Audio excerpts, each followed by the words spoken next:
এই যে আমি কালকে মিথ্যা বলেছি বয়ান, তো এইটা মিথ্যা শব্দটা অসংসদীয় হিসেবে এটা এক্সপান্স করার জন্য আমি অনুরোধ জানাই। দ্বিতীয় কথা হচ্ছে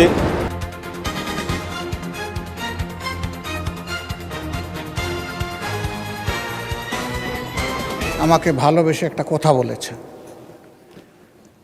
তিনি বলেছেন যে আমি একটি অসত্য কথা এখানে বলে গেছি। আমি এটা জানতে পারলাম। তো আসলে আল্লাহ তাআলা তাকে অপূর্ব দক্ষতা দিয়েছেন। জাস্ট বোতলটা পরিবর্তন করে ম্যাটেরিয়ালসটা ঠিক রেখে তিনি সত্যকে মিথ্যা হিসাবে এবং মিথ্যাকে সত্য হিসাবে চমৎকারভাবে পরিবেশন করতে পারেন। এই জন্য শুধু তাকে ধন্যবাদ জানানোর জন্য আমি এখানে দাঁড়িয়েছি। মাননীয় স্পিকার, ধন্যবাদ, অসংখ্য ধন্যবাদ। মাননীয় বিরোধী দলের নেতা, আপনি পয়েন্ট অফ অর্ডারে নিশ্চয়ই এই বক্তব্য রেখেছেন। পয়েন্ট অফ অর্ডার চলমান বিষয়ের উপরে, এটা তো গতকালকের বিষয়, গতকালকেই শেষ হয়ে গিয়েছে, সুতরাং এটা এখন আর নতুন করে তোলার কোনো প্রয়োজন নেই। মাননীয় মন্ত্রী উত্তর দেওয়ার প্রয়োজন নাই। উনি যদি হাউসে থেকে বলতেন তাহলে নিশ্চয়ই আপনাকে রাইট অফ রিপ্লাই দিতাম। আপনি তারপর কিছু বলতে চান?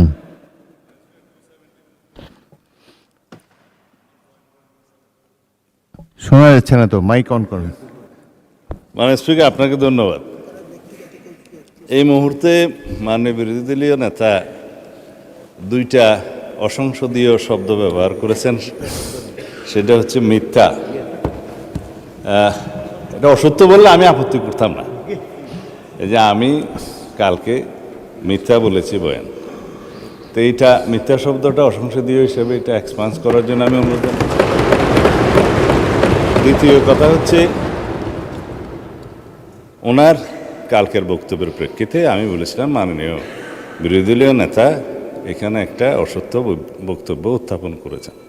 সেটা ছিল যেখানে রুল 62 অনুসারে আপনি তারপরে একজন বেসরকারি সদস্যের উত্থাপিত মুলতাবি প্রস্তাব গ্রহণ করেছেন, ওনারা ওয়াক আউট করার আরও অনেক পরে, তাহলে সেটা পার্লামেন্টে উত্থাপিত বা পড়িত হইল কিভাবে?